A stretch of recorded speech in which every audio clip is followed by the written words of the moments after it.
Hey guys, how you going? This is BillyEatWorld, and today we're going to take another look at the Star Wars Battlefront beta. In particular, we're going to be taking a look at the long-term viability of this game and some of the big balancing issues with the beta so far.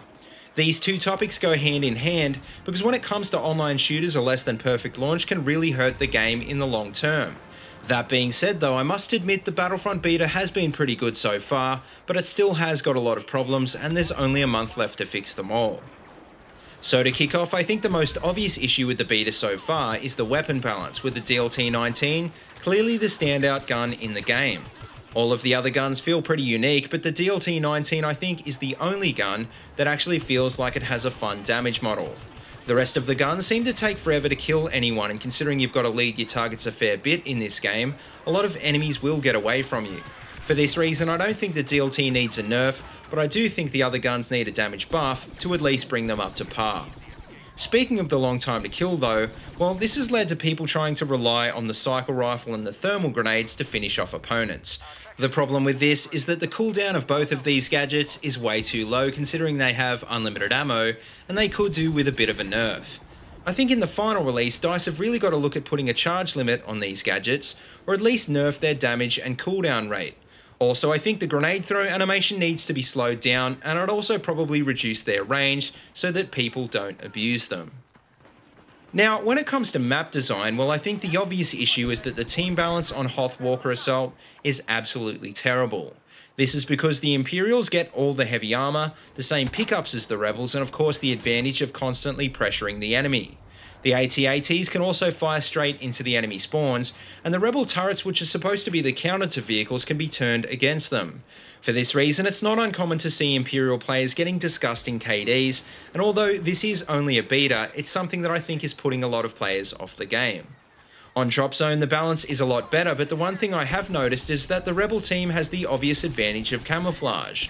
Their brown clothing blends in with the majority of the textures, and on the other hand, the Stormtroopers stick out clear as day.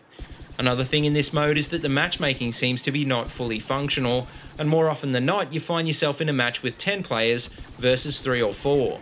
It also doesn't seem to auto-balance that well from match to match, so this could potentially be a game-breaking bug if they don't fix it before launch. Now, finally, in terms of stability, well, like I said, the beta does seem to be fairly good compared to the BF4 beta, but there are still a few problems. One of the things that worries me is that the latency compensation isn't good enough, and the lag makes the game unplayable when you're playing out of region.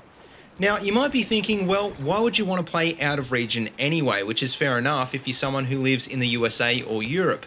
Living in Australia though, you can't always expect to find enough people to fill a server, and considering there isn't a server browser, as the game gets older you're eventually going to get matched out of region.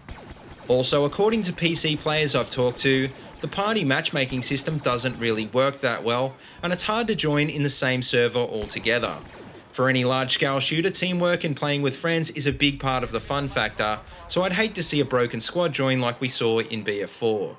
And speaking of teamwork, I'm not exactly sure how that's going to work with only a 2-man squad, and pretty much everyone I know isn't happy about this.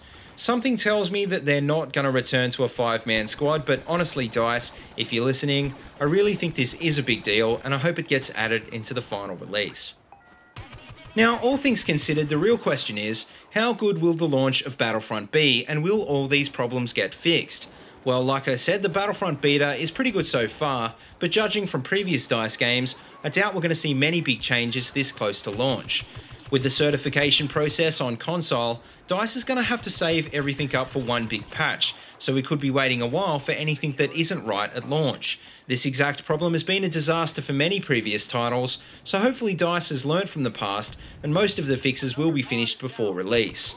Assuming the game does have the best possible release, EA are expecting apparently around 9 to 10 million sales in the next 6 months. If this is the case, that'll mean that Battlefront will end up outselling BF4, and it'll even come close to the total sales of BF3.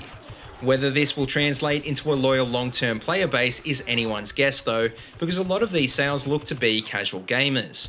Considering the game is a more casual arcadey experience, I doubt we're going to be seeing BF4 numbers 2 years down the track, but hopefully someone will still be playing it. But anyway, guys, that just about wraps up this video. So let me know what you think of the balancing in the beta. And as always, if you like what you see, don't forget to like, comment, and subscribe. Also, check out the links in the description below if you want to see more of my videos, or if you want to support my channel on Patreon. And until next time, see you later, and have a good one.